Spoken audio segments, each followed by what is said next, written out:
सो good afternoon everybody, myself Acharya Vishvendra. आज आपसे कुछ क्वेश्चन डिस्कस करूंगा रेक्टिलिनियर मोशन के।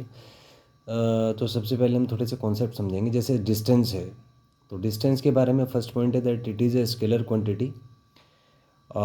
It's SI unit is metre and the CGS unit is centimetre. उसके बाद एक कॉन्सेप्ट है कि डिस्टेंस का जो डायमेंशनल फार्मूला है वो होता है m0l1t0।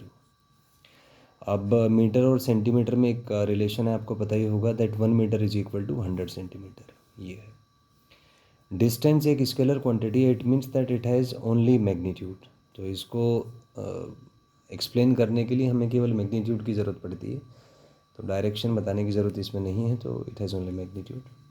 इसके बारे में कुछ क्रिटिकल पॉइंट्स हैं। जैसे फर्स्ट पॉइंट है कि किसी भी मोशन के लिए distance is always greater than और equal to the magnitude of displacement.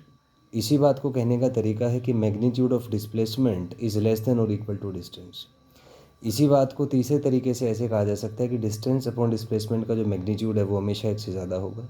चौथा तरीका है डिस्प्लेसमेंट का मैग्नीट्यूड अपॉन डिस्टेंस हमेशा एक से कम होगा। अब इसमें एक स्पेशल केस आता है कि कब distance is equal to magnitude of displacement होता है। तो जब पार्टिकल एक स्ट्रेट लाइन में मूव करे विदाउट चेंज इन डायरेक्शन, तो आप देख सकते हैं अगर एक पार्टिकल स्ट्रेट लाइन में मूव कर रहा है तो वो मुड़ेगा नहीं, और मुड़ेगा नहीं तो जितना उसका डिस्प्लेसमेंट है उतना ही उसका डिस्टेंस ट्रेवल्ड आएगा। मतलब magnitude of displacement is equal to the distance travelled. अब कंडीशन आती है कि ये कैसे पता लगेगा कि पार्टिकल स्ट्रेट लाइन में without change in direction move करेगा। तो ये संभव है अगर वेलोसिटी और एक्सेलरेशन एक दूसरे के पैरेलल हैं। तो वेलोसिटी और एक्सेलरेशन अगर पैरेलल हैं तभी जाके डिस्टेंस और डिस्प्लेसमेंट का मैग्नीट्यूड सेम हो पाता है। तो या तो दोनों राइट में हैं या वेलोसिटी कांस्टेंट है, क्योंकि वेलोसिटी कांस्टेंट है तो एक्सेलरेशन है ही नहीं, तो पार्टिकल बिना मुड़े बिना डायरेक्शन चेंज किए चलेगा। तो ये इसका कॉन्सेप्ट आ गया। नेक्स्ट यहाँ पे है कि डिस्प्लेसमेंट के बारे में कुछ पॉइंट्स आपसे डिस्कस करूँगा। तो पहला पॉइंट है डिस्प्लेसमेंट के regarding that it is a vector quantity, जिसका मतलब है it has magnitude, direction and added by vector laws. ये तीसरा इसमें है। SI unit is metre, CGS unit is centimetre. Displacement का जो डायमेंशन है वो सेम होता है as that of distance which is m0l1t0। एक इसमें क्वालिटेटिव एनालिसिस करेंगे।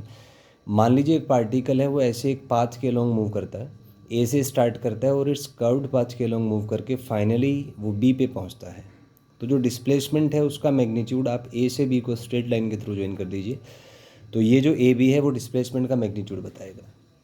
तो डिस्प्लेसमेंट के बारे में खास बात है has a magnitude equal to the shortest distance between two points. तो दो पॉइंट्स के बीच का जो शॉर्टेस्ट डिस्टेंस है वो डिस्प्लेसमेंट के मैग्नीट्यूड के बराबर होता है। इसमें एक स्पेशल केस है कि अगर एक पार्टिकल सर्कल पे मूव करता है और थीटा एंगल मूव करता है, तो जो डिस्प्लेसमेंट का मैग्नीट्यूड है वो 2r sin θ/2 होता है, जबकि जो डिस्टेंस उसने ट्रेवल किया ये ए बी आर्क की लेंथ के बराबर होगा। और इसे theta is equal to L/R से हम निकाल सकते हैं, जो कि थीटा का डेफिनेशन भी है। यहाँ पे एक चीज़ ध्यान देने की है कि जो डिस्टेंस ट्रेवल करेगा पार्टिकल ए से बी में वो इस आर्क लेंथ के इक्वल होगा ए बी के, और उसको आर थीटा से आप निकाल सकते हैं जहाँ पे थीटा रेडियन में है, जबकि डिस्प्लेसमेंट का मैग्नीट्यूड होता है जी 2r sin θ/2। जैसे क्वेश्चन दिया हुआ है, मान लीजिए एक पार्टिकल है सर्कल पे मूव करता है आर रेडियस के ए से बी, और ये थीटा एंगल घूम जाता है, तो डिस्प्लेसमेंट का जो मैग्नीट्यूड है वो होगा 2r sin θ/2 और डिस्टेंस होगा आपका आर थीटा। तो अगर डिस्प्लेसमेंट का मैग्नीट्यूड अपॉन डिस्टेंस निकालना है तो ये आ जाएगा 2r sin θ/2 upon R theta. R से आर कैंसिल कर दीजिए तो this will be 2 sin θ/2 upon theta. ध्यान देना है कि थीटा यहाँ पे रेडियन में अपने को लेना। नेक्स्ट इसमें कॉन्सेप्ट है, इसी का एक न्यूमेरिकल टाइप क्वेश्चन देख लेते हैं कि मान लीजिए एक पार्टिकल है 4 मीटर रेडियस के सर्कल पे घूमता है, 120 डिग्री मूव कर जाता है। तो डिस्प्लेसमेंट का मैग्नीट्यूड 2r sin θ/2, तो 2 × 4 sine of theta is 120/2 which is 60। So this is 8 sin 60। Sine 60 होता है √3/2, तो इसको सॉल्व करेंगे 4√3 आ जाएगा। डिस्टेंस होता है आर थीटा, आर 4 है, थीटा 2π/3, क्योंकि रेडियन में लेना है तो 8π/3 आ जाएगा। अगर मैग्नीट्यूड पूछें डिस्प्लेसमेंट के मैग्नीट्यूड अपॉन डिस्टेंस का रेशो, तो डिस्प्लेसमेंट का मैग्नीट्यूड 4√3 है, डिस्टेंस है 8π/3, तो इसको सॉल्व करेंगे 3√3/2π आ जाएगा। एक अगला क्वेश्चन दिया हुआ है कि एक पार्टिकल एक्स एक्सिस के लॉन्ग मूव करता है, एक्स कोऑर्डिनेट दिया हुआ है t² - 7t + 12। अपने को फाइंड करना है फर्स्ट एक्स एट t = 0। तो टी को 0 डाल दीजिए, यहाँ से एक्स आपका 12 आ जाएगा। Next X at T is equal to 2, तो एक्स को 2 डाल दीजिए, तो यहाँ से एक्स हो जाएगा 2 square minus 7 into 2 plus 12, which is after final calculations 2।